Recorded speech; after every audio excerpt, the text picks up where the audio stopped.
Hey everybody, this is Rydo and we're back to Pinball Arcade. So today we're doing Ripley's Believe It or Not. I did want to mention that apparently Stern did create a third Black Knight table. Unfortunately, it came out in 2019. That's not the unfortunate part. The unfortunate part is that unless you bought the Pro or the limited edition version of the table, there was no upper playfield at all. Every single Black Knight up until that point, the two Black Knight games, Black Knight and Black Knight 2000, heavily dependent on an upper playfield. And when you did get the Pro and limited edition version of the table, it basically was just a clear piece of plastic that made up the upper playfield, and there was one loop, one standing target, and one ramp, basically, with an upper playfield flipper, which makes Black Knight, the third Black Knight game, which is called Sword of Fear. That can't be the right word. It's called Sword of something, Sword of Power, probably. Um, but it really goes once again to highlight that while we stop here at 2016 with Ghostbusters, and Ghostbusters I think also was a table that had a Pro and limited edition version of it. Uh, these Stern 2000 era tables are just divided into different groups, and those different groups are the winners and the losers, as it were. Every single one of these tables is a Stern table. Live to ride. By the way, Ride to live. And I would say I don't even think Stern is kind of the best table designer, even when we're talking old Stern. But yeah, they're really not making a lot of tables, and then they're subdividing that between Pro versions and limited edition versions and standard versions, adding $1,000 or more in between each version. It's just like DLC and upgrades. And unlike, say, a digital video game where you can get the Ultimate Edition and get all the DLC, or you can just download the DLC to turn a standard version into an Ultimate Edition, there are physical changes you would have to make to a standard version of a table to make it a limited edition or a Pro edition. And the limited editions are supposed to be limited, so there's going to be components that just aren't available to you. I also looked at a Munsters table, which Munsters is kind of more the Addams Family TV show, but a few years later, more comedic, more family friendly, and in color. In the Pro versions of the Munsters table, I believe, has an entire additional under the playfield table, which is really big to not have that. And it leaves the standard version of the Munsters pinball table completely empty in the lower playfield and mostly empty in the middle of the playfield. And we've seen that with some other tables just as flaws in the design, but for it to intentionally be empty unless you pay extra is just not good customer service. Who in their right mind would go to a restaurant that says, all right, we'll give you a filet mignon steak for $40. Let's be generous. Honestly, it would be probably closer to $80 in this equivalent argument. But if you want any kind of sauce, or any kind of barbecue sauce or ketchup or seasoning or anything on that $40 filet mignon sauce, that's another $20. And if you get in early and pay $100, we'll give you a little bit of chives on top of it with the sauce. That's a ridiculous way to sell a product. It's not commoditized at all, and Stern is actively helping itself to the collector's pockets and their savings and their money, while not actively really trying to bring back pinball as a thing. That it at this point there probably should be like a consortium of pinball tables creators um, that are giving some kind of level of support, if not small business loans to arcades to ensure that arcades exist still. Uh, Particularly if you bring in like the video game cabinet designers too, that would make a lot more sense. But yeah, without arcades existing, pinball and arcade games die pretty much, and Stern seems to be happy to let that situation be and continue to exist when Stern themselves, if they weren't going to form a consortium, should be forming their own arcades. It would make a lot of sense if every warehouse where a Stern was sitting and where Stern Pinball was sitting was actually instead an arcade owned by Stern in some small amount, maybe franchise it out like McDonald's, um, and working with other distributors that certainly also have warehouses of pinball tables sitting around. But yeah, it should be a goal for the pinball industry to bring it back and give it any chance of surviving, to take every single table that might work or even has a chance of working and put that in an arcade. That being said, that is kind of what Sega did in Japan. Sega made arcade games, pachinko games, and then Sega owned a bunch of arcades in Japan, and then pretty much had to shut them down because, uh, well, because of pandemic reasons. Now, I have been having this weird issue with this game, and I am not sure what is causing it. Hmm. Hmm. Where the see if the controller's still working. The window just came out of full screen Time mode. to rock. And that's a lot of setup. I'll hit Alt Enter, set it back to full screen mode. I'll flip the mouse upside down to see if maybe that's the issue. Let's see. I just installed a whole bunch of updates, and that might be a bit of a mistake too. And I've literally moved some furniture, and that might have nudged a cord loose. But yeah, I've also given some thought as far as just how much the LEDs in pinballs are an issue. Certainly, surface mounting them to a circuit board is kind of dangerous. There's just a massive amount of vibration that happens on pinball tables that just doesn't happen with anything else. It doesn't happen with arcade machines. Like, arguably, maybe it sort of would happen with pachinko machines, but pachinko machines themselves are pretty much just one big digital screen now. So there is a thing called castellations that you can put on the edge of a circuit board, which allows you to surface mount solder one surface circuit board onto another. So you could have individual small circuit board squares for a single LED with castellations on the edges soldered to a bigger circuit board. But honestly, that's not the right way to go. They probably should just stick with traditional light bulb sockets that are on these older tables, and vibration mounts, rubber grommets, whatever you can add to an LED to convert that light bulb socket to a LED as it is.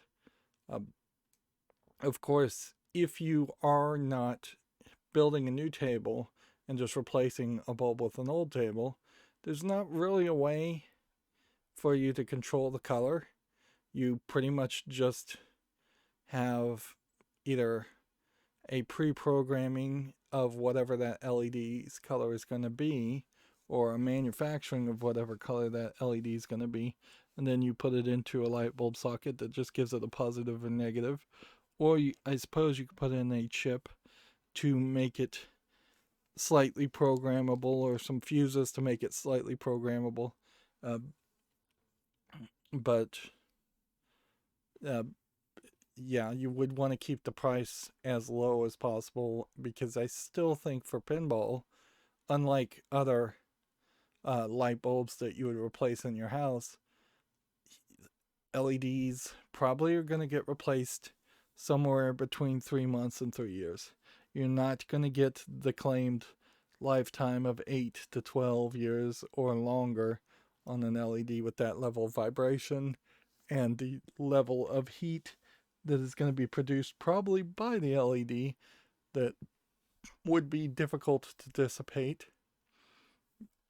Alright, well, it doesn't seem like the game went out of full screen mode again, so we should be safe, hopefully now.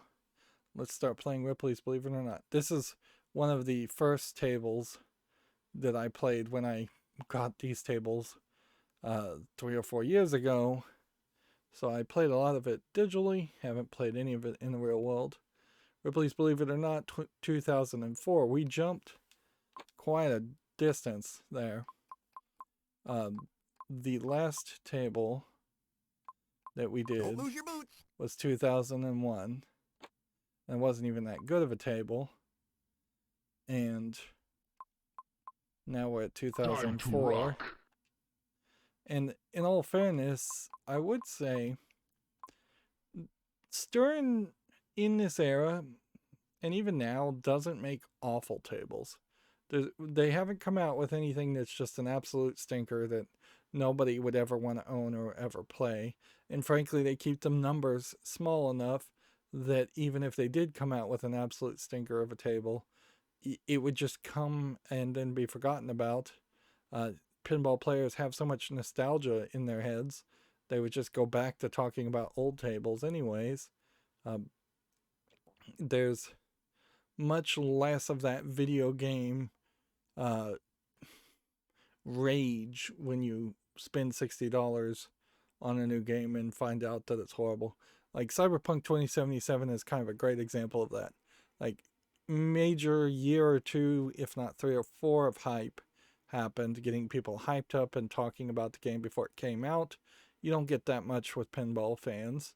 And then when the game came out, it was talked about as a kind of bad game for nearly a year, I would say, before people finally just didn't care anymore.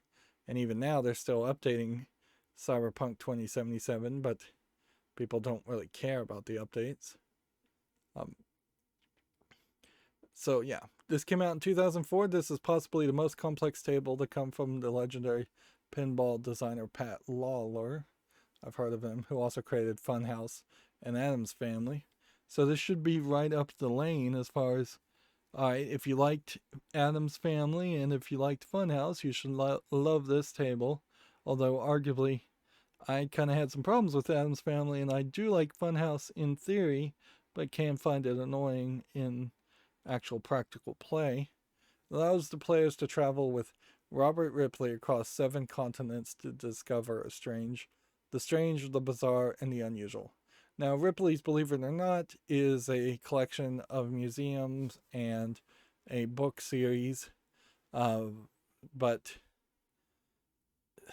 Ripley's Believe It or Not, I think at some point merged with Guinness's like records keeping book, and Ripley himself, I think, has long since died.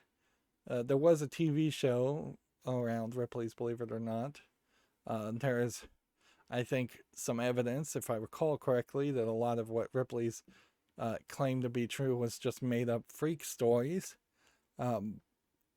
just for selling a story. And arguably, at a certain point, a lot of what is presented in Ripley's Believe It or Not could be taken as just xenophobic fake stories showing how weird a foreign culture is.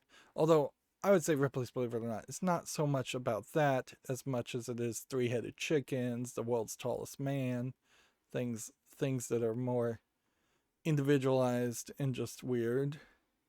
I would still highly recommend that you check out a Ripley's Believe It or Not museum if you have one near you and haven't seen it before, because it is something worth seeing. It is fairly for younger kids though, so I imagine teenagers and adults are not going to have the most large amount of entertainment around it. But even by 2004 standards, it is also worth mentioning that Ripley's Believe It or Not was not well known, and this is yet another kind of nostalgia play. If anything, it's a scraping the bottom of the barrel nostalgia play. It is a good theme, certainly for pinball, because it can allow you to go into a whole bunch of different modes and have a bunch of different things happening. And see, if this did merge with Guinness's, well, Guinness Book of World Records, or Genesis, I don't know how you really pronounce it. I think it's Guinness, actually, like the beer. I think then they also merged with one of the video game speedrunning high scores scorekeeper site, and there's some controversy around that site that then also kind of fell around Guinness's Book of World Records, or Genesis. The goal of the pinball was to make the pinball machine that appeals to the casual player as well as the expert, which is accomplished through a special feature absolutely entitled Believe It or Not. This multi-level rule enables the beginning player to achieve some of the game's goals early on and earn frequent multi-ball, while allowing the more advanced player to extend their opportunities to better play. Alright, well, this is a lot of setup. This flyer, as you can see, is showing a lot of stuff. Looks like there's kind of a grid, kind of like Pinbot, although brought down. Seems like there's a slot machine type device in the top left. You have a shrunken head, which shrunken heads are real. Last time I heard, but very kind of rarely done, and perhaps misunderstood as to why they were done. And then here you have a really old person. I think in particular that part of the problem with Ripley's these days is you don't have people trying to set themselves apart and make themselves famous, or being actually able to set themselves apart or be famous by being able to, like, wrap their lower lip over their nose like this guy is doing. That's honestly just birth defects and deformities, and it does get to that whole circus freak show mentality. Pro version not available for this table, so we'll just have to look at it while it spins. So should have had it spinning while I was talking. Nowadays, if you want to make yourself famous by being a freak show, you don't do it by doing something fantastical or anything like that. You do something ridiculous on YouTube and make yourself well known. Usually it backfires when you do try something like that, though, because you become well known and well hated. Although there are a few YouTubers out there that have succeeded. But if anything, I would say we now are at least focused more on beauty. If you look at like female Twitch streamers, the Twitch thoughts out there, that there's nobody out there that's getting a lot of Twitch views or OnlyFans views because they look weird. They're getting views because they look good looking. And then if you're a guy streamer or not a beautiful lady streamer, then you usually get some form of popularity by being intelligent or skilled at something that can be presented, whether that is drawing or playing video games or even just ASMR or eating on screen. At least there's something there that's a little bit more normal. And very rarely, even on Reddit, do I see someone that has like maybe an extra finger or thumb and they show a picture of that and they don't become a huge celebrity or hugely focused on just because they are missing a finger of an extra finger, which would be the closest to the freak shows. A lot of the freak shows in Ripley's, believe it or not, or just in a general circus, were just like sewn together doll parts or dead babies in formaldehyde. They weren't really born that way.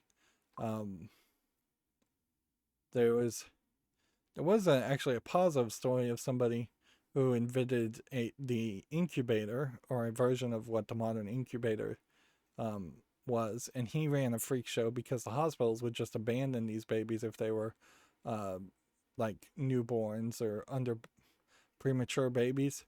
And so he would buy the premature babies and then charge people like a quarter or something to watch them in these incubators that he invented himself to see if they survived. And this would have been like in the 1900s when this happened. And he supposedly saved quite a lot of babies that way. Now, I don't know if you can buy newborn babies.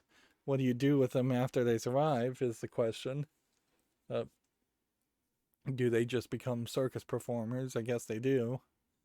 Our standard skills here are to complete a skill shot, complete a combo shot, start multi-ball, earn an extra ball, and light penguin jackpot. Those all seem very standard. So let's just, if the interface wants to work, just hop in and actually start playing since we've been talking. Welcome to Ripley's Auditorium. Honestly, I would recommend you check out multiple Ripley's, believe it or not, because they're all a little different. And they're Looks like a bad slot guess- machine. I guess what you would call them is, Just don't mess wow, with that ball the felt idol. like it just disappeared. It just teleported. I don't know if it really did or not.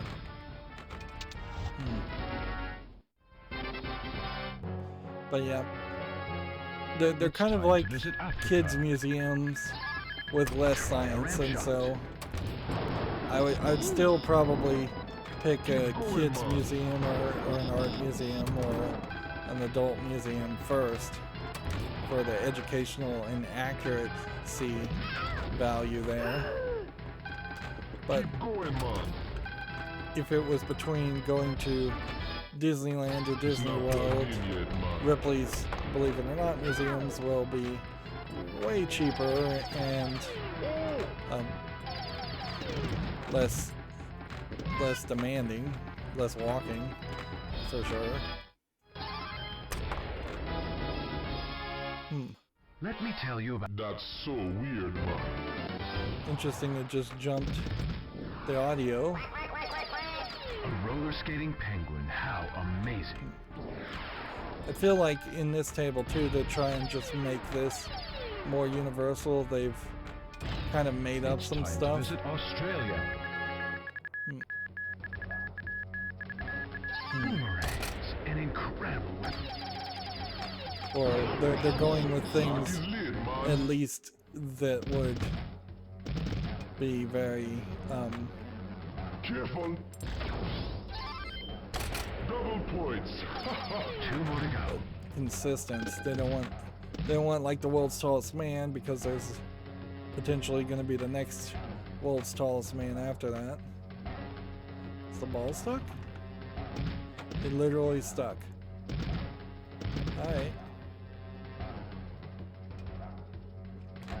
Well, that's a great example of how Nice shot. a Good show, stuck old ball man. can just ruin a game. I don't believe it. So you have like this rock-headed character talking, but the way the table is designed, it makes it look like the shrunken head is talking.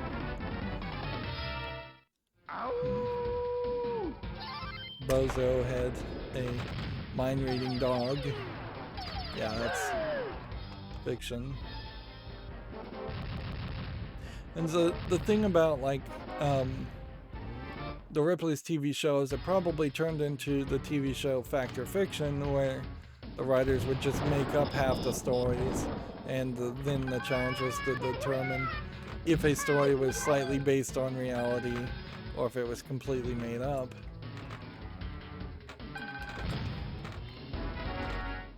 The music here kind of fades in and fades out, and that might be a mistake. Ball 1 locked. And there you have the guy that can squeeze 3 balls into his mouth. America. You have this scoop, or I don't know if that's not a scoop.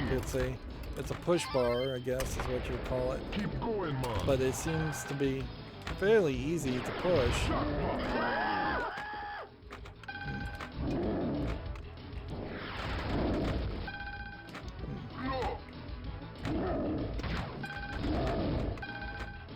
So we got 2 balls of a multi-ball still going.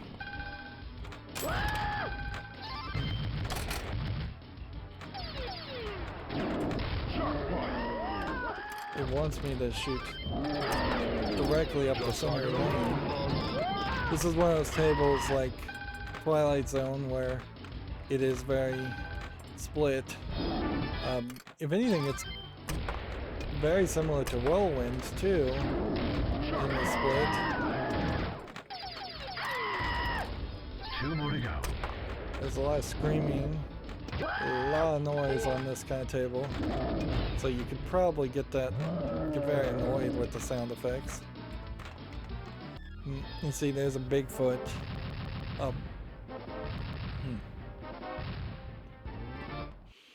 And they did make a video game where Good show, old called man. Sam and Max Hit the Road that is basically around the same idea of traveling across America to several tourist trap spots. That's a weird sound No effect. matter where you go, there you are. And see, I don't even recognize if that is actually Ripley or not. Let's see if we can get a skill shot. Welcome back. We'll go about half there. That was a little weak.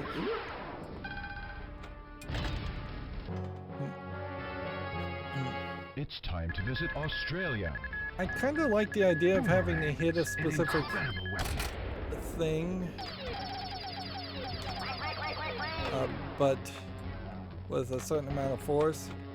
But I don't know if this is the way you want it to go versus a captive ball. 2 more to go. Maybe you do want it to go that way, because if you had a captive ball there, it would just lose its momentum when you hit it, and it would then just drain back to the flipper. Whereas over momentum, if you hit it hard enough, you will simply have it sink down the hole. So I'd wonder, honestly, if you had replaced every Strange captive things ball in Africa. with a push lever and a sinkhole like this one, if they wouldn't play better. There might be some real pinball Jackpot is lit. evolution in that design. Of course, you really can't go back and change an old table. Too many people would complain. Get 3 in a row. See, you're like collecting jewels seemingly for no reason. Shoot the left ramp. Interesting. It pushes back the part too. after a second or so. Looks like a bad slot machine. This table's got a lot going on for it visually on the artwork, and it's definitely got like a lot going on with it as far as different modes, which theoretically might set it in a good position to be a table that you would want to own and play a lot of. It definitely has that same feeling of the previous Stern tables where they are where they are trying to make a table that you can play for months instead of making a table that you could play for several hours in an arcade. And unlike the Star Trek table, which felt fairly empty, this feels like this is much more of a throwback.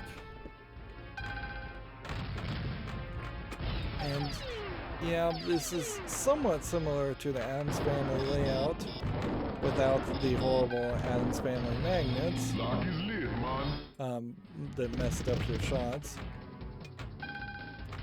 It's not particularly anywhere close to Funhouse in design, which is fine.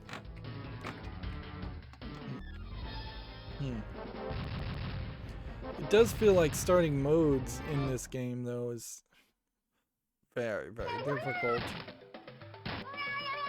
But if compared to some of the other tables we played, it doesn't feel like I can really Believe it or not. accomplish much, even in that Welcome believe it or back. not early mode. I don't know what I'm supposed to be shooting. See, there's like no ball save here, so standard complaints, let's throw them out there. No ball save really, no center peg, no kickback.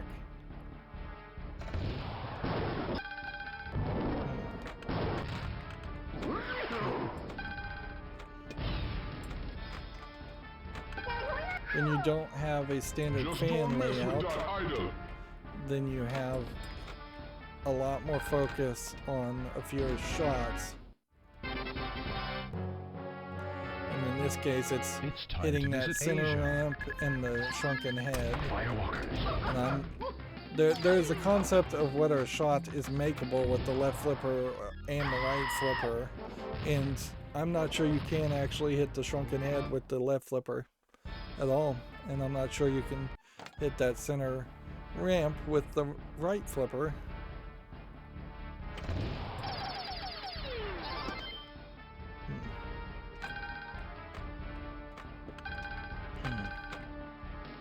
I have to think here that this table would be better if it was like Star Trek The Next Generation, where you would just start a mode at the beginning, or at least have the ability to start a mode. Believe it or not. And for Welcome a back. theme like this, I really think you should have Ripley talking, and he probably was dead even when this table was made, or at least, or very old It's and time to sick. visit Antarctica. But yeah, I would have gotten any recordings of him talking about anything, and played his dialogues and monologues explaining and talking about certain features. So this felt like an educational game with some interesting things to say, instead of just pretending like there's some interesting things on this table when really there aren't. Not for most players, at least. You're just not going to get to a specific attraction.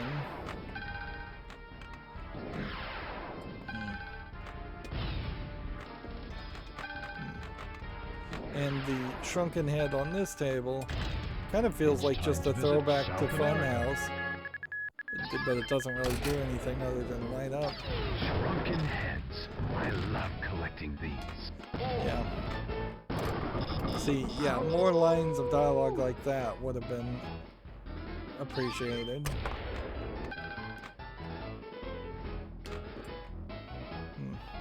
See, shooting up to the left.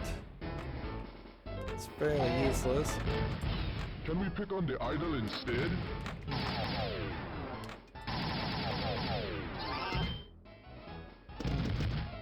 Pop-up bumpers often drain the ball in that center area where I kind of would prefer it to be blocked off so it wouldn't go that way. Have a gate there instead.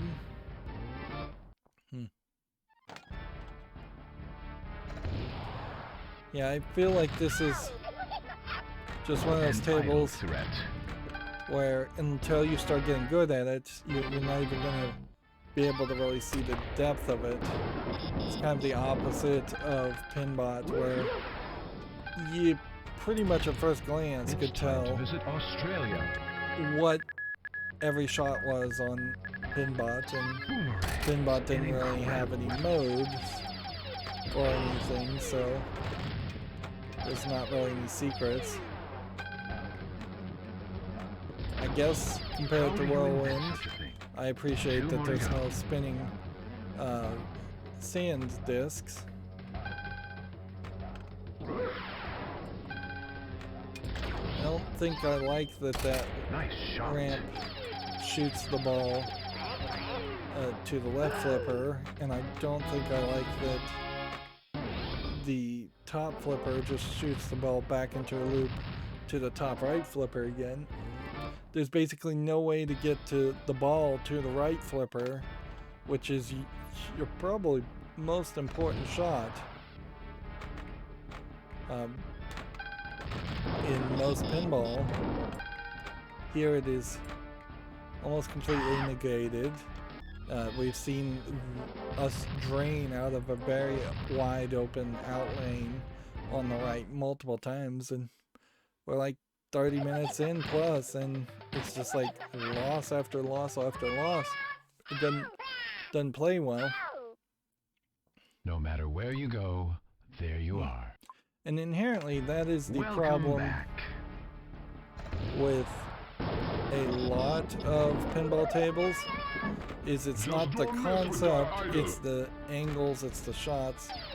If a table just plays badly for me, then I don't want to play it. If it plays badly for the vast majority of pinball players, then the vast majority of pinball players don't want to play it.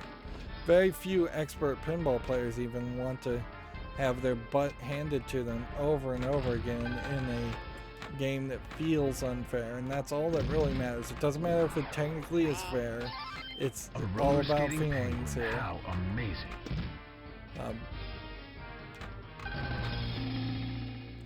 One thing I would say about these oddities too is, like, a roller skating penguin as an idea is not as attractive as, say, the story of the penguin that was adopted by a Japanese couple in their local city, and they put a little backpack on it, and it just walks around the city, and the fishmonger gives it fish, and they have a, like, swimming pool for it, and they just decided to keep it, and it decided to keep the Japanese family because it was, I guess, getting treated well, and adopted them.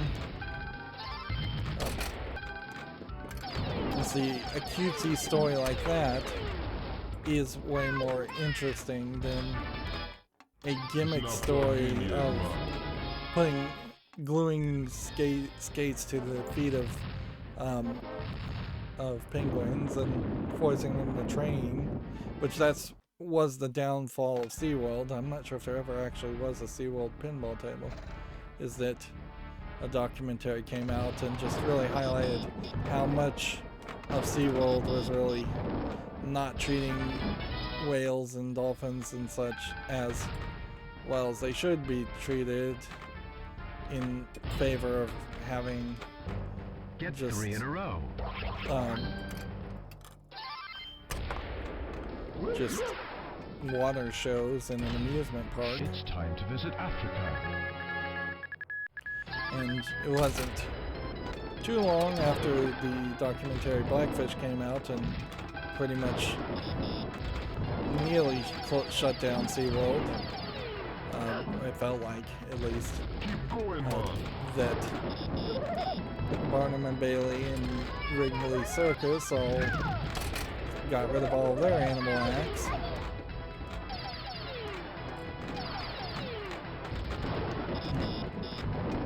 Well, there are a few oddities of modern time. They're more marvels of science than anything else. Let me tell you about the one that got away. There's a dog that can speak a few words, and several dogs that can actually speak a few words in English. There's a dog that can understand what words are being spoken to him, so if you tell him to go pick up a hammer, he'll pick up a hammer. If you tell him to go pick up a screwdriver, he'll go pick up a screwdriver for you. Give me an eye. There's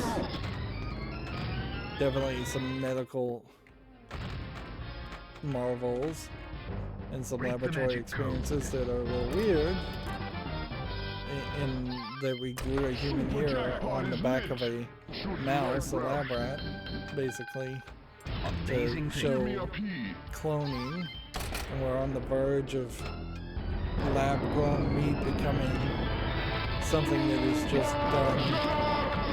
That's super loud. But honestly, I would prefer a table to be super loud like that instead of going thwack, which it didn't do, and or just being really quiet when something big just happened. Of course, I don't know what I just did to really get the super jackpot, and that's a problem. I've just been, like, my brain turned off playing the game.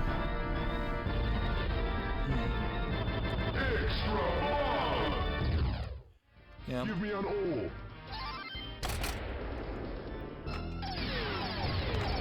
Are we spelling rip-off, or are we spelling Ripley? I think we're spelling rip-off. Like, I've had one mission, according to the lights down below, finished.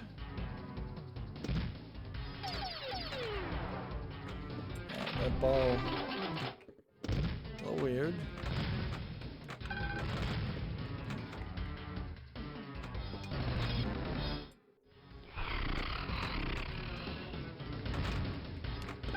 See, unlike Pinbot, filling in that grid on this table requires you to get that simulating shot and get gems. Give me an F.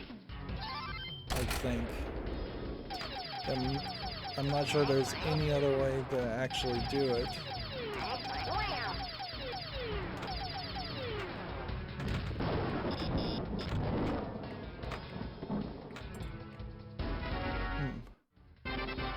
It's time to visit Europe. What are we really seeing It's my favorite. when we go to a different continent? Apparently I just locked the ball. Or some other kind of multi-ball, it seems. There's a weird loop over there. I've locked another multi-ball. Ball 2 locked. What's funny is we didn't have a ball 1 locked animation. Hit me to party. See, it says hit me to party. I guess that's a shrunken head, because I don't know where the rock head is, unless that's supposed to be the same character, and it just looks totally different on the dot matrix display.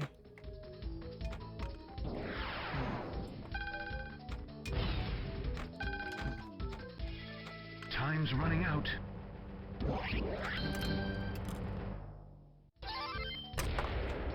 Hitting the number 2 there doesn't seem to give you 2 gems, always. 10, 9. It's time to visit South America. So why am I on a timer, potentially, to start multi-ball. Doesn't that seem ridiculous?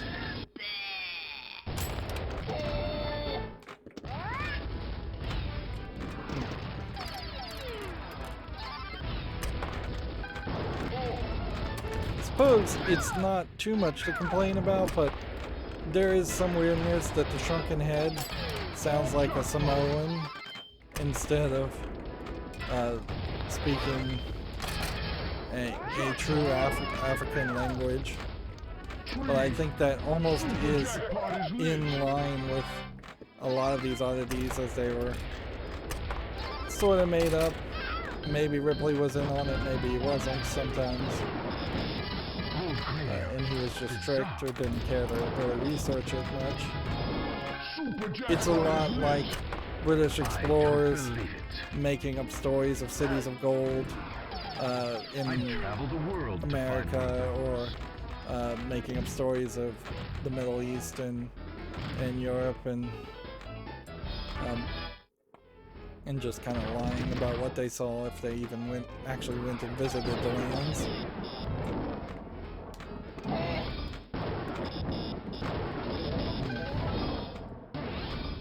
There's kind of a consistent theme of different explorers, and Ripley, I guess, still falls under that same category, just lying about other countries, to the point where, interesting, that ball gets stuck fairly easily. We have not seen another table where the ball gets stuck. Arguably, this might be like very first generation code as far as Pinball Arcade too, so that might explain why the ball gets stuck so easily.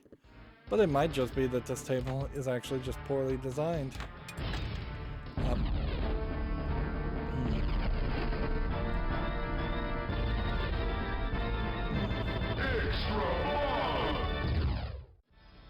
Give me another F. What's that spell?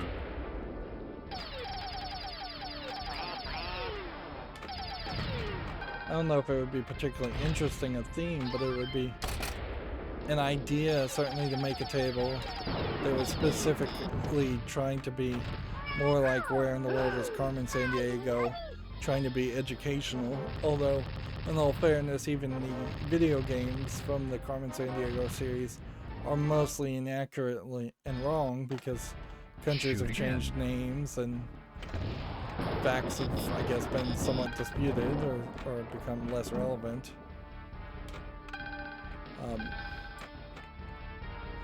You would think that there would be a patriotic table of a more modern generation that would have the founding fathers as a table theme. I know there's some older tables like that, but honestly, with the burning of pinball tables and making them illegal, I think the pinball industry was not happy with the US government, and even at this point, and those memories I think run deep. Shoot the left ramp.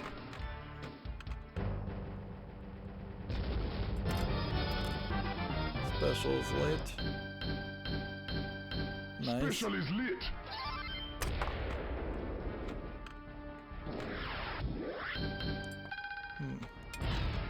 It's time to visit Australia. These center lane shots, though, they seem to just be everything on this table. Even when you're in different modes. Look out! And it seems to me like what's going to happen is you're going to potentially start one or two modes, and then you're going to get kind of locked into more difficult requirements to unlock other modes. Double points. Two more to go.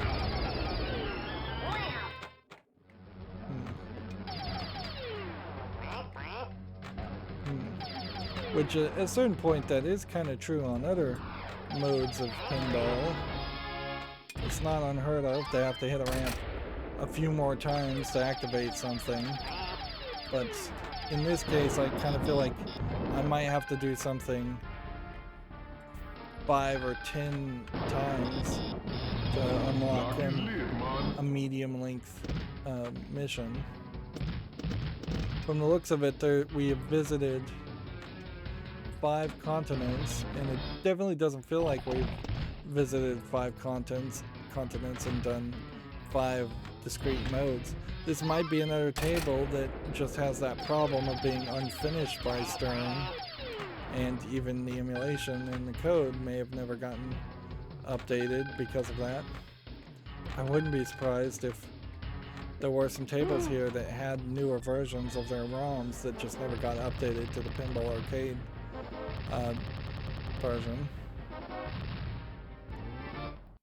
I'm getting nowhere as far as spelling Ripley, and almost certainly there will be a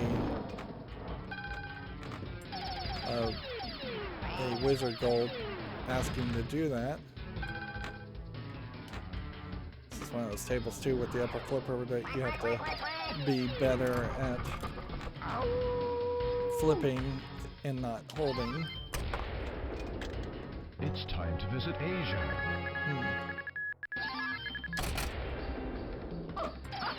See, here you have another stereotype of just Indian people dancing on fire. Which, yeah.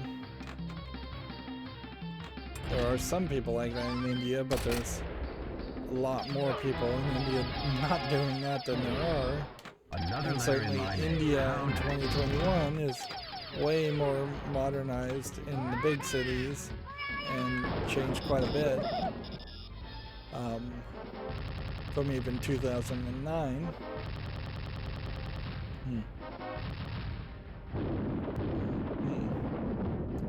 Believe it or not, it's the equivalent of if we travel to America and it was just McDonald's and Starbucks are the only thing that Americans are known for. Get the jackpot. So we spelled the ripoff multi-ball.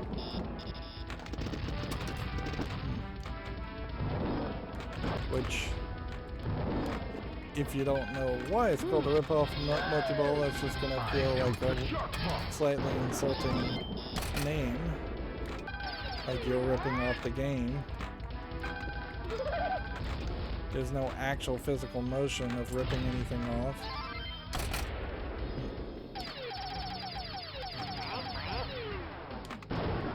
That shot is something I'm doing a lot of. To visit North America. So North America is just a Bigfoot jackpot. Half of these modes, potentially back to back, are going to just end up as 2-ball multi-balls.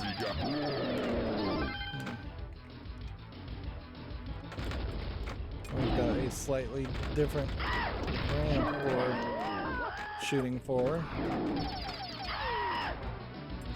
But honestly, you're still probably mostly just shooting for the center lane. How'd the ball get in there?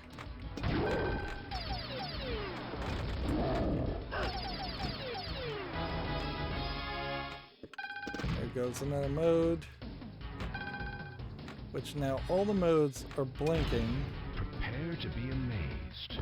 Because all continents have been visited. Which means we're getting all the rewards again. Nice. Super jackpot is lit. That was awesome. But that's weird because it did not feel like all of the lights had been lit, so I don't know if there's some kind of secret continents like Atlantis or the moon or something. Ball 1 locked. See, that first one's a virtual lock. And then that second one was an actual ball. Multi-ball is lit. Being locked.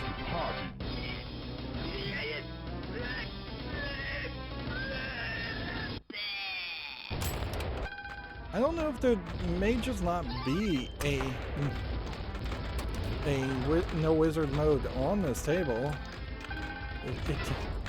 But it doesn't feel like as much of a goal.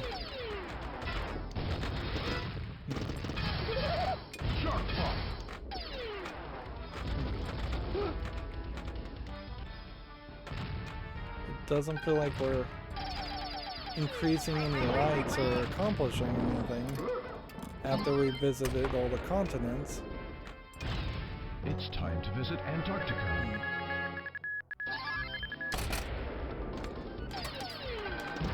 Too cold for me, man. That penguin can skate. And I guess the idea here would be to make the shrunken head the main character of the story. Why did that lock a ball? Give me an eye.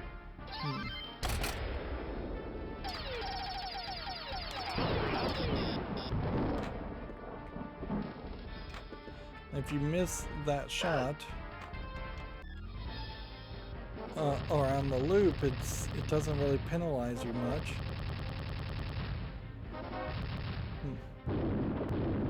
We have 3 Ripley letters. That makes me feel big again. Shoot again.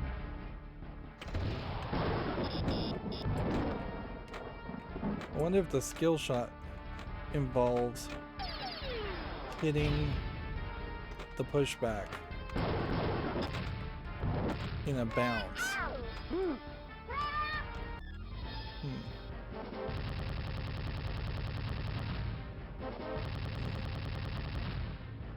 15 joules, 3 Ripley letters.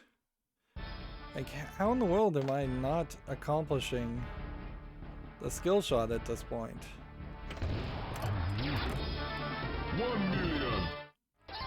Apparently, I guess you maybe just needed the power down, the borders down. Super The jackpot jackpot is is lit. Shoot the left. It's time to visit North America. Now, is this one of those tables where you have to actually finish the modes? I bet it is. That would make a lot of sense.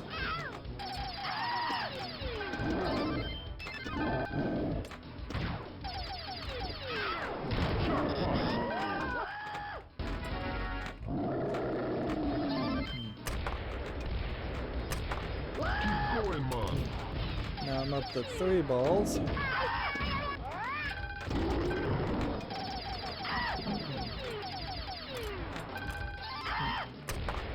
Jackpot. Just trying to keep the balls in play and trying to Just see around, man. if there's a ball that's stuck again. Ooh, good. That means we can stay in multi-ball mode forever, and we don't have to control as much. 2 more to go.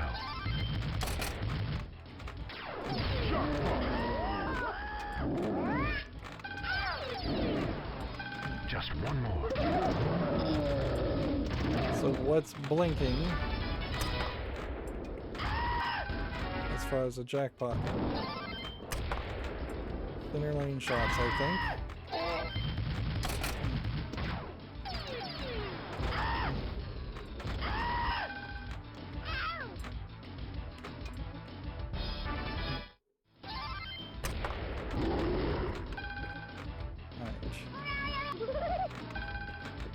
My eyes are going glazing over here.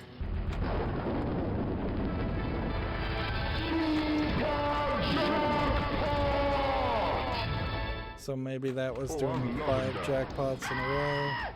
Wow, I just nudged the ball and it still didn't Do it again. dislodge it.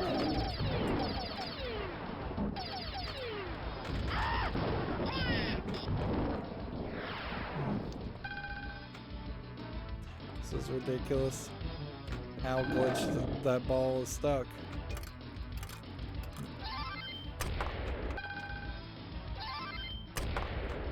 Just making a weird clicking sound when the ball is down there.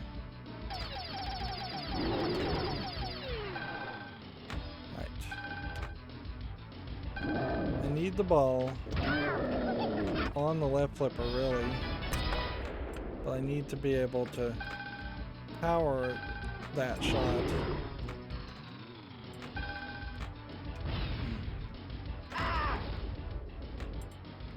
Otherwise, I'm not going to be able to hit it. And even then, I may not be able to hit it.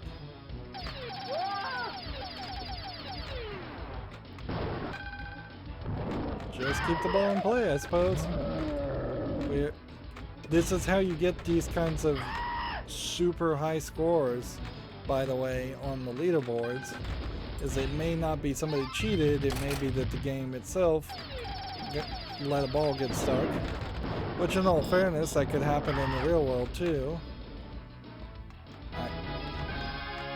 Well, then we'll nudge and release the other ball.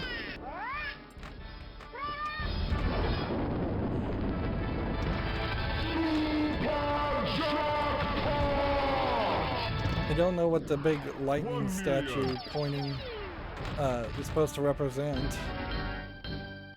Special's lit. Special is lit. So we've got now 3 things.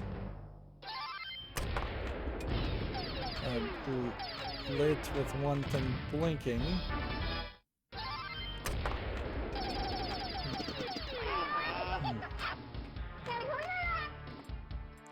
So what I want to know how to do is activate more modes. Amazing things can happen.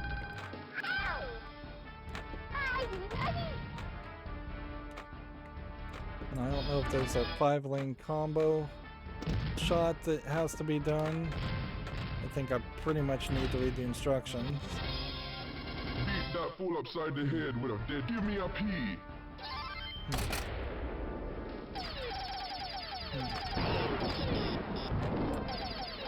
The shrunken head, though, once again comes off as just a little bit, I guess you would call it white privilege more than anything else. It doesn't feel very sensitive or accurate. It feels minstrel showy, really. Give me an O. Not as bad as a real minstrel show, but close to it. And I really hate to have to say something like that because it, in my own mind, makes me sound like I'm an SJW, and I'm absolutely against that. But I have to call it like I see it.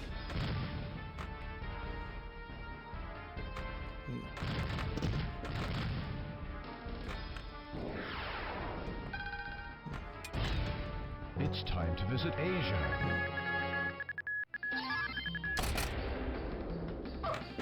Shoot the spinner a bunch of times. Okay. So if I could get into a spinner loop And I don't even have feet. like this. Another letter in my name. How nice. I'd travel the world to find one of those. Special lit Special again. is lit. There's this arrow that's pointing towards that sinkhole that's almost always blinking on the left. I kind of don't see a reason for it to be there, or at least for it to be that focused on visually. It's time to visit South America. Shrunken heads. I So now love we're collecting these. shooting for the shrunken heads. And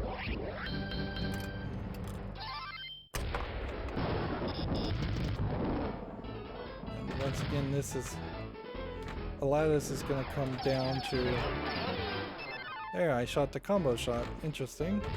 And that was the last of the standard goals.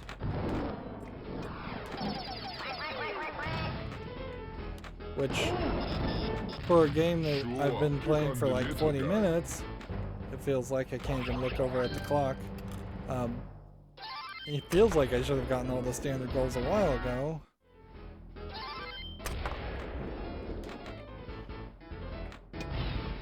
It's just a lot of shots on this table where you would have to be really good at getting the ball from one flipper to the other flipper. Yeah, we're an hour and 4 minutes into this recording. It just seems... apparently I was one letter away from spelling Ripley. So close. We still have 3 lit and 4, a 4th blinking.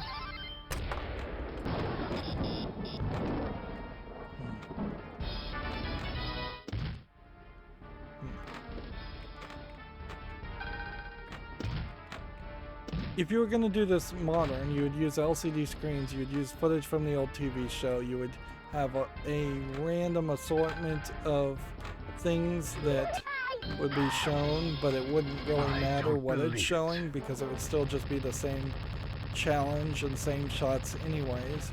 So every game should be different as far as the new thing you learned or the new thing they talked about. Shoot again.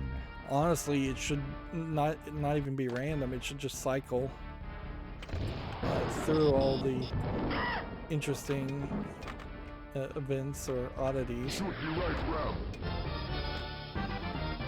Amazing things can happen. This table also feels like it sometimes it gives you random reward scores. The temple gate is open, man. Or reward scores that are just Beat that fool upside the head with a dead. It's time to visit hard to control or guarantee.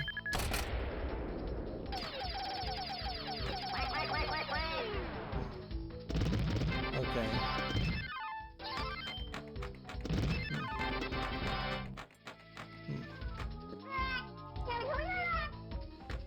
And it's a little excessive, I would say, to have both a collection of pop-up bumpers, which they're calling tombstones. I don't even know why.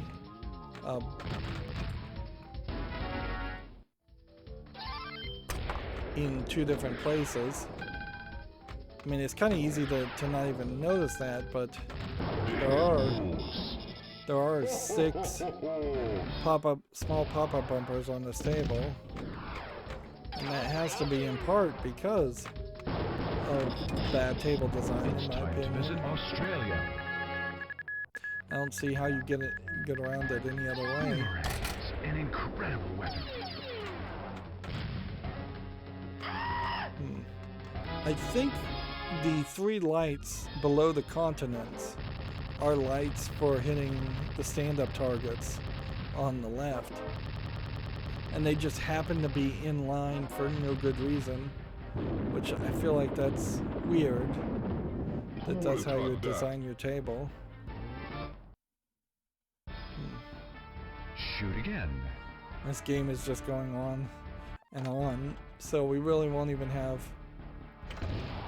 enough time, I think, to try for any of the wizard goals.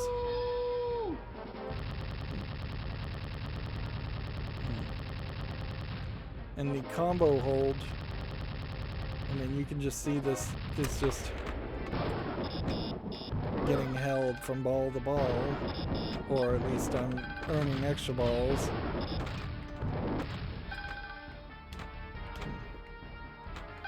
Almost drained it there, and did drain it there. I honestly don't know what to do to potentially get 3, 4, and 5 lit. That's super. 85 million. It's a fairly low scoring table, or considering that was about an hour of gameplay. And there it makes the thwack sound. And I don't like that baby talk. No matter where you go, there you are. Well, doubling the high score on the leaderboards. Okay, we'll have to just play one quick game. Let's see. Score Super Jackpot, we've done that. Score 1 million plus shots. We may have not done that. Start a rip-off multi-ball, we've done that. and start Frog Frenzy. Let's see how you do that. If you collect all 6 jackpot values and relight Super Jackpot and shoot the upper left play field, which I didn't even realize there was a different shot there. You'll start Fog Frenzy. It's a 4-ball multi-ball that lasts 45 seconds. Okay. Interesting. Now we start Trip to Atlantis. The Trip to Atlantis can be only activated. Well, we can see the table now and see that those 3 lights that are lit are for a special, extra ball, and mystery reward.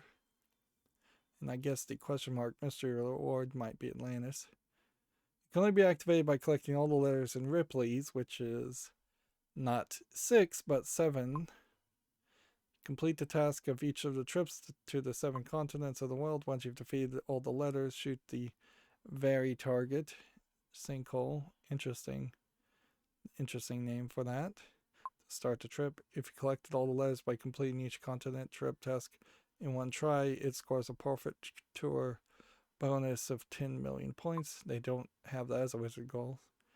The trip to Atlantis is a 4-ball multi-ball. The goal is to score a jackpot and collect temple awards. Jewel will cycle through the different temple awards, shooting a center ramp. We'll collect those rewards. Blah, blah, blah, blah, blah, blah. Okay, so we now need to kind of go to the instructions, though. So, primarily the goal is to take a trip to each of the 7 continents of the world and complete a specific task doing it. Completing each of these tasks gives you a letter in Ripley's. Yeah, I would definitely get rid of one of those pop-up bumpers and try to have something different here. Probably the lower left pop-up bumpers instead. Putting like maybe an Aladdin's lamp style spinner there, or a sinkhole and some other things. There's definitely enough room for several other things on that side. The very target is a variable push target with a sinkhole behind it. Hitting it with weak or indirect shots will register a hit, but target will push the ball back into the playfield. If you hit the very target is solid enough, it'll push the target back far enough so the ball falls into a sinkhole. And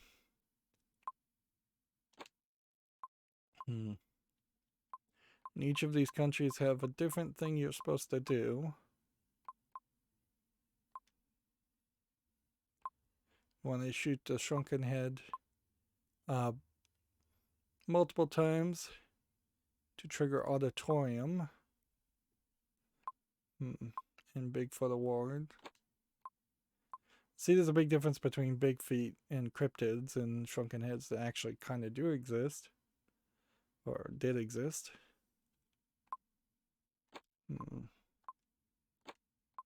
See, this is called the temple, but it doesn't even really play like a temple. It plays like a slot machine for no good reason. It's another instance of Stern trying to have a second LCD screen.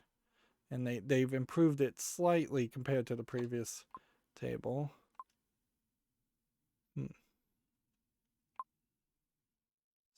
30-second road trip mode. And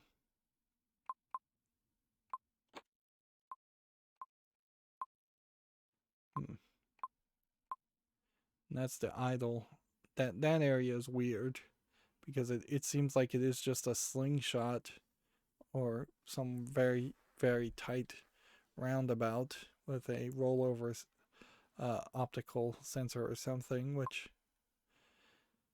even that technology didn't really get really done or embraced.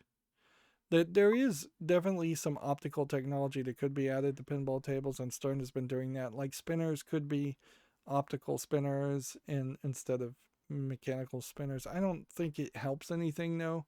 Like pinball, if it is going to be the pinball that we've seen up until this point, is going to have a lot of physical interactions and physical devices, and trying to convert that to optical sensors may reduce wear and tear a little bit, but I bet not by much, and it probably is just going to increase the cost. So having a switch on a spinner compared to having an optical sensor on a spinner just doesn't make a lot of sense. You see that even for mouse wheels on a computer. Like, people don't want just a well, I'd say half of the people on a mouse wheel want a free spinning, it can spin forever optical sensor, and half the people want a clicky, this feels like there's some degrees of movement that I can measure, and I definitely am in the category of liking the clicky mouse wheels, and I think most people are. Let's see. Tombstone targets are standing targets. Interesting. Not the pop-up bumpers. Well, I didn't even realize that.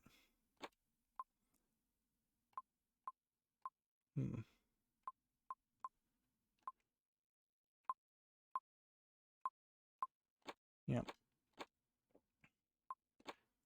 Sorry, didn't mean to escape there. We're going a little long. This is a much more interesting table than this, though. Time to rock. So, there's some justification there, and I have like a Hall of Fame score of 170, which that seems like that is a really high score. So it feels like your Hall of Fame score goes really, really high when you do really, really well. So I'm still not 100% sure how to activate this. You have to travel to different continents, collect Ripley's, and then that's how you activate that. But I don't know how to get the super jackpot values.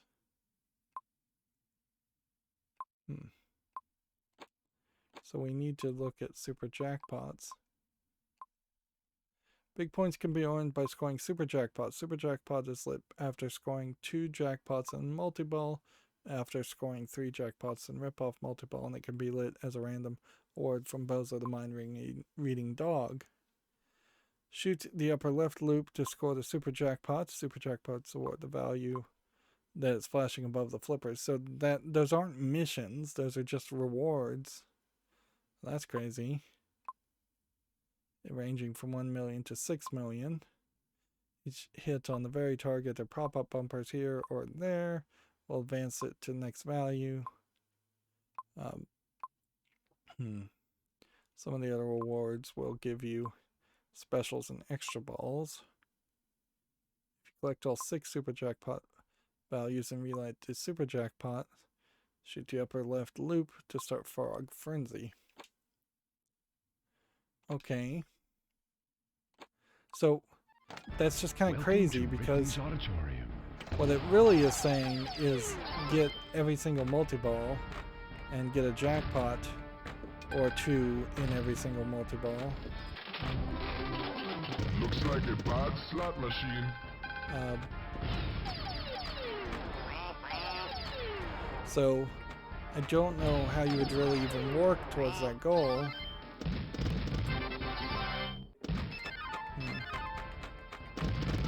Each score multiplier shows a different oddity. 2-headed cow, a person painting with a foot and 2 hands.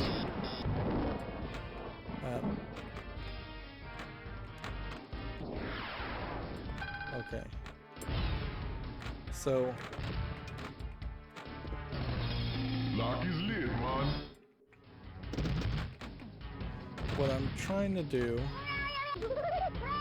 I guess right now, is start a continent, because we wouldn't be anywhere close to that anyways. Time for a road trip, man. A fast way to add jewels to my collection.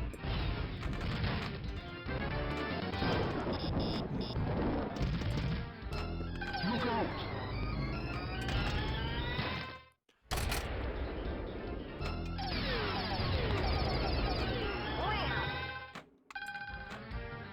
So what am I still in that shot?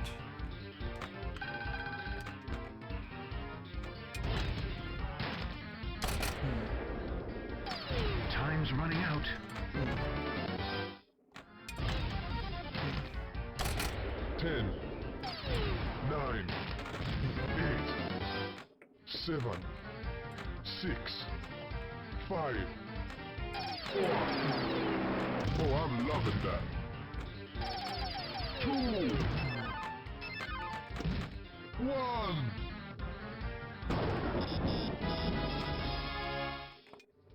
So that should have been a couple jackpots, I think.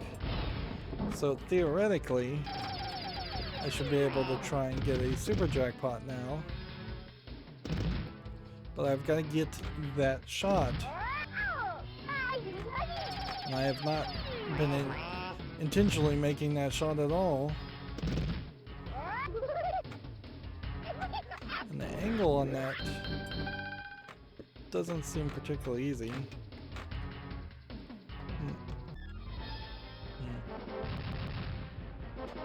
This theme really doesn't feel like it's about Ripley. Although I guess in all fairness, Ripley's Believe It or Not is not also about Ripley. As a person, they kind of barely talk about him. I don't believe it. He's just a ringmaster to the show. An idle threat. It's time to visit South America. So Shrunken Head. Heads. I love collecting these.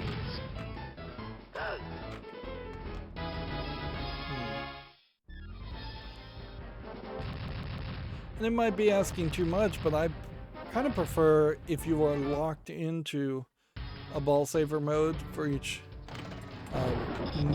each mode you unlocked, each continent.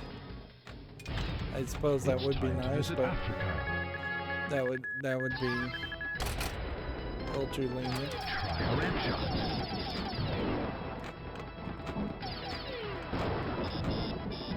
But here's a thought to just show how Stern really failed to succeed. I can almost guarantee you, I'm willing to bet, there is not a Ripley's Believe It or Not pinball in every single Ripley's Believe It or Not museum. Whereas you would think that Stern would have given those, the limited edition versions of those for free to each museum. And probably a discount on maintenance if they were gonna if Stern was actually gonna maintain a pinball table. Anyways, which there is some weirdness in that too, is that I don't think Stern really guarantees the lifetime of a pinball table and guarantees that they'll fix things that as they wear out from normal wear and tear, which is the way everything is going to wear out on a pinball table. You're not going to have major defects that they're going to be willing to fix. Multi-ball is lit. And that is another issue certainly with just like warranties in general, is that they usually are fairly worthless because they're not honored.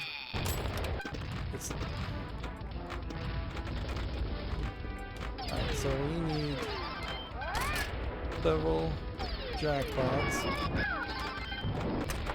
Get the jackpot. To Shoot the left round. I got an extra ball. It's not plugged in yet, man. When he says it's not plugged in yet, that's a reference to the Adams Family pinball table and the electric chair.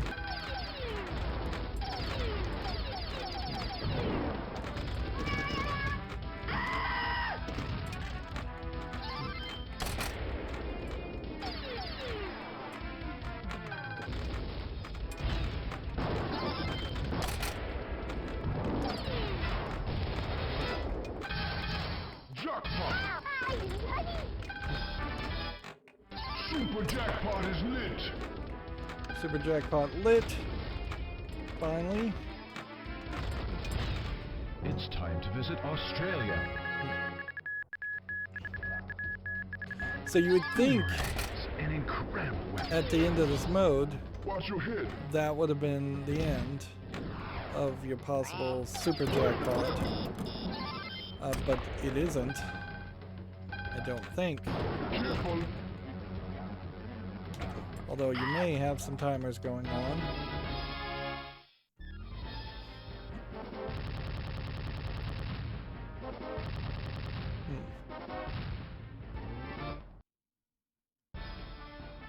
Shoot Shoot again. again and shoot at full power. Let's see if that lands a super jackpot. No, it didn't. I thought it did last time. Break the magic code. Yeah, collecting the jewels overly complicates things. And it's probably with the use of the jewels in the grid that the Ripley's Believe It or Not system works, making the game more difficult later on.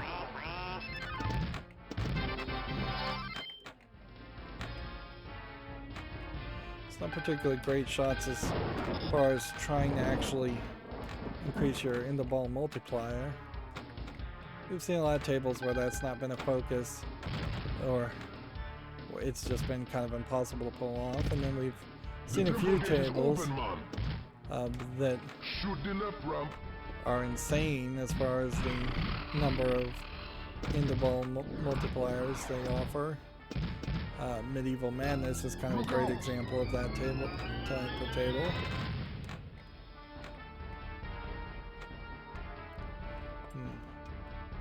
I like how there's a bump to stop a weak shot It's time to visit Asia. up that ramp, messing you up.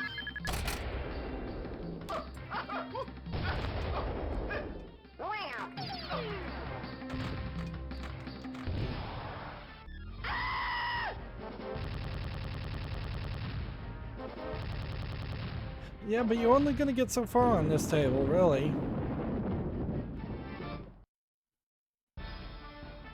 Shoot again. Like, without accomplishing the mini modes and finishing them, you're only gonna get so far. And we've seen some other tables like that, and they're just not my style table. I'd like to be able to feel like I'm winning, even if there is a shot Another I'm letter in my particularly name. bad How at. nice. Very valuable.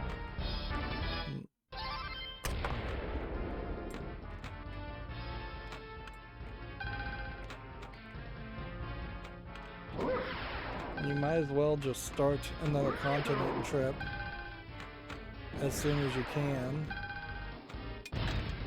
It's time to visit North America.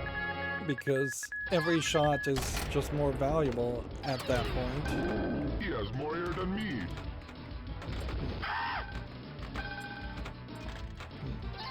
Rock on, hairy guy.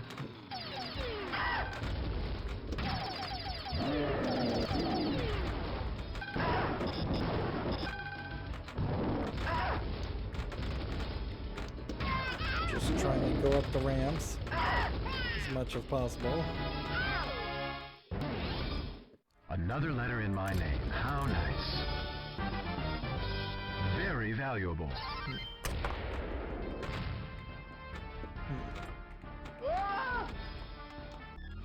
A table like this, honestly, would make more sense if it was themed around, like, Scrooge McDuck and running around and collecting You did it. antiquities. Because at least there would be a bit more of a personal reason for why you're going on all these trips.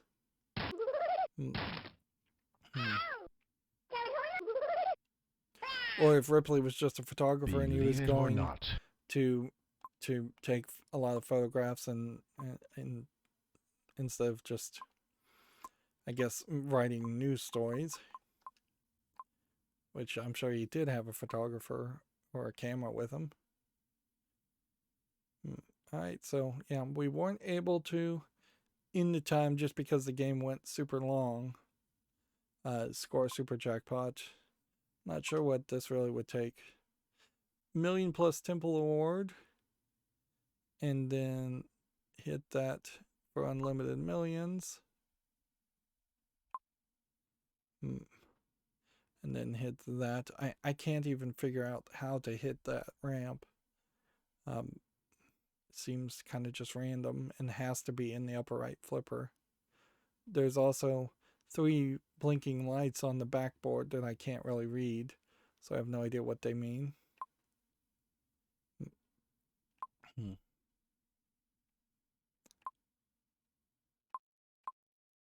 So yeah, you just hit that shot.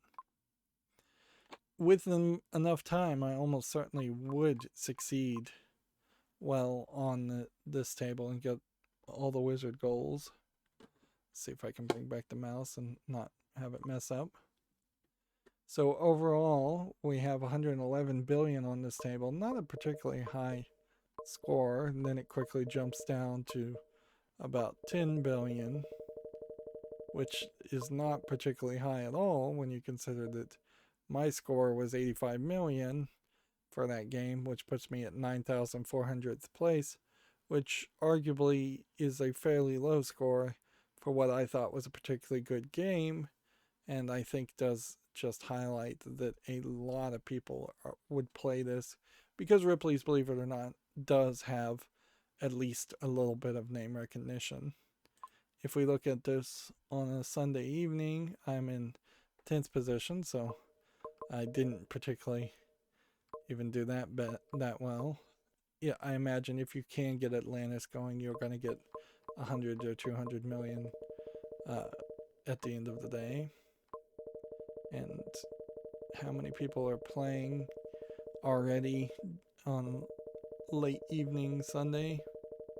Well, it seems like we're going to hit somewhere around 200 people. So, yeah, 207. Poor whoever played this did horrible. That's like a speed run for the lowest score possible on pinball. And I guess if you were going to speed run pinball to the end of the game, draining 3 balls as quickly as possible would be the way to speed run it. So you would have to add more rules to say first to 1,000,000 points or on a table or something like that.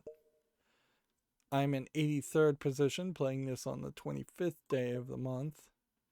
And overall, first for the month is 632,000, 32 million.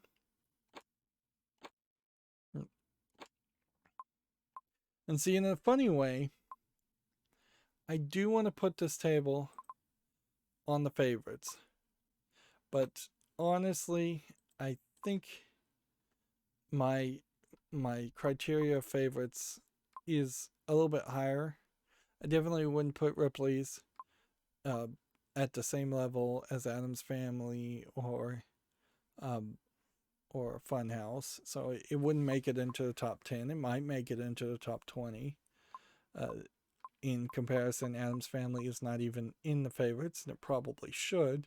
Honestly, if I was to go through this and make a second pass, and that might be something we do at the very end, I may just say, let's look at our favorite games and then reconsider and make the favorites the games that I'd be willing to replay and compare it to the games I've just totally forgotten. Because, like, I'd never really be willing to replay this, but I kind of would be willing to play Teed Off. Probably not going to play a lot of Whodunit. At a certain point, there might be a value in having half of your tables labeled as favorites and half of your tables not labeled as favorites. Then you could bounce between the two and say, all right, I'm going to work really hard on Wipeout here, and then I'm going to reward myself and play some Arabian Nights. That might be a good way to go about it. Is there a table that particularly... I mean, well, this table, in a lot of ways, is... I didn't mean to actually start a game. This table, the previous Stern table in the curation, is relevant because it's kind of the same slot machine idea, except for they this time squeezed it all the way to the back and made it take up a lot less space. This table is fairly empty considering there's a roulette wheel and pop-up bumpers and standing targets. This lower playfield's fairly empty, and they fixed that definitely in their design and put a lot more into their license table. I wouldn't be surprised one bit if this table and then Harley Davidson, both being big licenses, made this table suffer. I also wouldn't be surprised if Star Trek made this table suffer, although Star Trek is 2000. Don't lose your boots. This is 2001, and this Time is to rock. 2003. Apparently, Stern did not release anything of interest in 2002. And the table to really compare it to is Whirlwind, which I think is a much better, just better received table. It's an older table for sure, but yeah, you can see that upper right playfield shots are somewhat very similar. The pop-up bumpers are in a different place. The angle on the standing targets are a little bit off. There are two sinkhole scoops and pop-up bumpers on the left, although they've been brought down more on the Ripley's Believe It or Not table. There is no slot machine in this one. There's no big center ramp. There's no split path ramps that you can hit with the top right flippers. And arguably, this table is closer to a fan design and the idea of having like 7 good shots that you should have on a table, whereas Ripley's Believe It or Not almost certainly has about 12 shots that you need to be good at. The storm is over. All clear.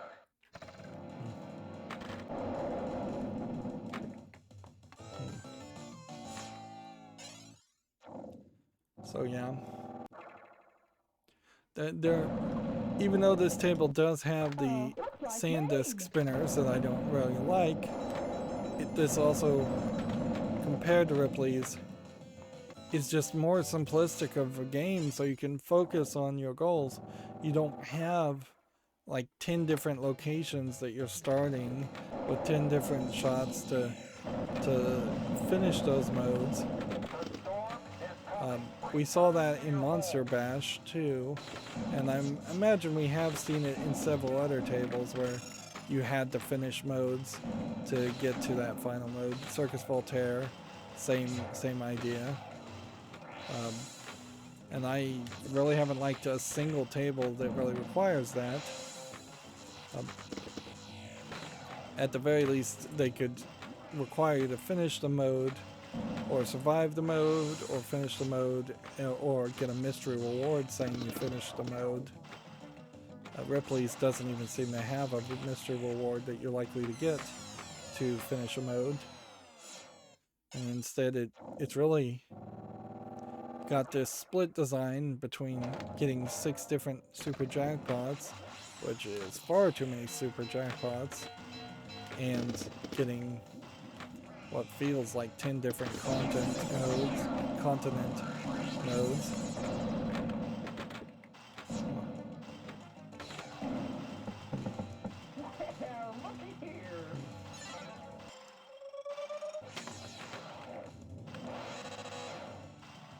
The storm is over. All clear. All locked. Of course, when you come back and play this, you are playing an old Williams table with the old yellow Williams flippers that always felt a little weak.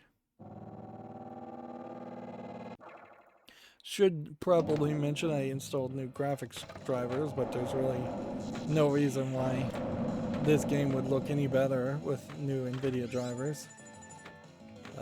It's not like this is a particularly demanding software.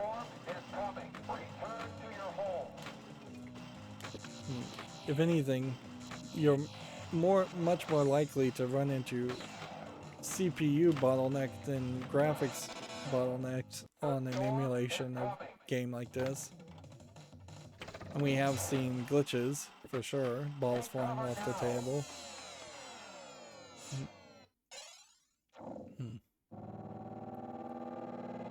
Yeah, and I do think I'd much rather continue playing this table than Ripley's Believe It or Not.